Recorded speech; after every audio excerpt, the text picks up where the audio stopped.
रावल के लइका खाली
ना भगैलो भागे बैठिया स्टेज के आगे एक टके उत देखता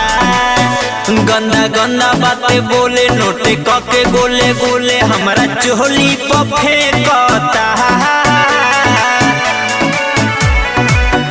हम ओकरा से बानी परेशान रे सखी हमरा ढोढ़िए पर खेला ध्यान रे सखी